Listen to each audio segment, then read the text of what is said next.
êtes au courant, les amis? Quelle histoire! Mais quelle histoire! Ah oui, c'est ce qu'on appelle un scandale d'État, un truc énorme. Ah non, c'est beaucoup plus grave que l'affaire Stavisky ou celle de l'Observatoire. Oui, le scandale de Panama, au minimum. Ah non, l'affaire du Rainbow Warrior, c'était de la gnognotte par rapport.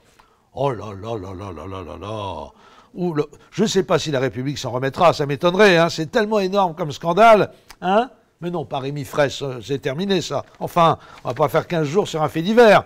Quand tu traînes dans les manifs, c'est à tes risques et périls, ça va bien. Non, moi je vous parle du scandale d'État du week-end, l'affaire Jouyet-Fillon.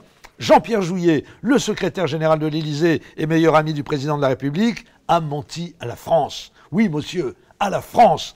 Il a commencé par dire qu'il n'avait pas dit à Fabrice Lhomme et Gérard Davet que Fillon lui avait dit de dire à l'Élysée, de dire à la justice de taper sur Sarkozy.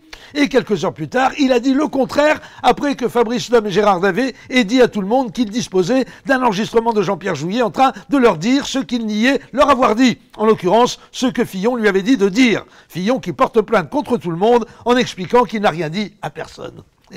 Quand je vous disais que c'était une affaire considérable, au moment où je vous parle, le cabinet noir de l'Élysée est réuni en secret dans la salle Olivier Stern pour mettre au point une riposte imparable. Ah, vous ne saviez pas?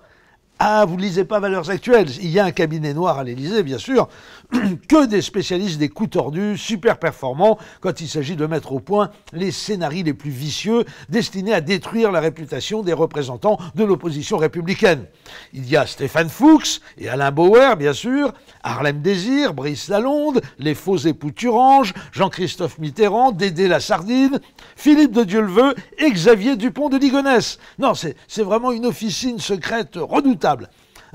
Et là, ils sont en train de mettre au point les grandes lignes de la communication de crise qui va leur permettre de se sortir de cette mauvaise passe.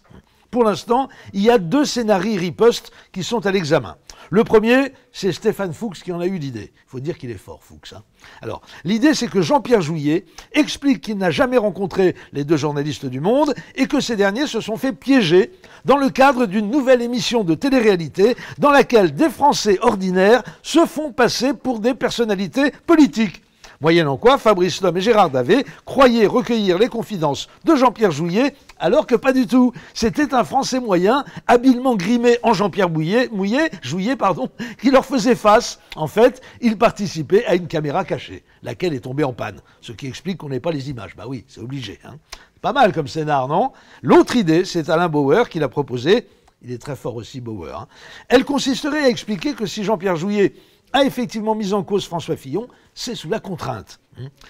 La star de la télé-réalité connue sous le nom de Nabila, et qui serait en réalité une activiste de l'ultra-gauche anarcho-autonome affiliée au comité invisible de Tarnac, menaçait de poignarder son compagnon Thomas, qui n'est autre que le fils caché que Jean-Pierre Jouyet a eu avec Michel Alliot-Marie lors d'un séjour en Tunisie, si le secrétaire général de l'Élysée ne compromettait pas son autre amant, François Fillon, l'amant de Nabila, pas de Jouyet, ce qu'il a fait, Jouyet, mais Nabila n'ayant pas compris ce qu'il lui disait au téléphone parce qu'il y avait de la friture sur la ligne, elle a quand même mis sa menace à exécution. Et elle a poignardé Thomas. Voilà, la boucle est bouclée et tout s'explique. Il n'y a pas de lézard. Hein. On a vraiment des pointures au sommet de l'État. Allez, comment elle disait au fait Nabila pour saluer? Ah oui, cœur, cœur, cœur. Aïe, aïe, aïe.